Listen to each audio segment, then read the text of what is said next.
আমি তো বিশ্বাস করে ভোটে যদি 100 কোটি টাকা লাগতো আমার ডেবিটদের এই টাকাটা উঠে যেত, উঠে যেত না? তাহলে মানুষ, তাহলে আমি কেন এই লুকটা করতে যাব? আমাকে সরকার 1,74,000 টাকা বেতন দেয় এখন। এই যে গাড়ি চলি না, মাসে 70,000 টাকা তেল খরচ দেয়, 70,000 টাকা তেল খরচ দেয়।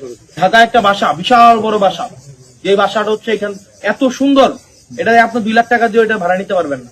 এটা বাসা, এটা অফিস।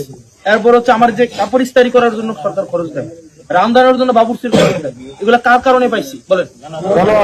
এগুলা কি আমার আব্বার কারণে পাইছি? আমার আব্বা 100। এই দেশে তো আরো এমপি মন্ত্রী হয়েছে, তারা কি কিছু বলছে? বলে নাই। হাসনাত আব্দুল্লাহকে যত দেখি ততই মন থেকে তার জন্য দোয়া আসে।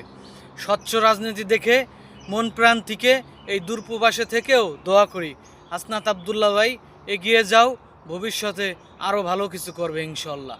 স্বচ্ছ রাজনীতি দেখতে চাই আমরা, মাটি ও মানুষের দেশ বাংলাদেশ। একটাই কথা হবে, জাগো বাংলাদেশ, বাঁচাও বাংলাদেশ।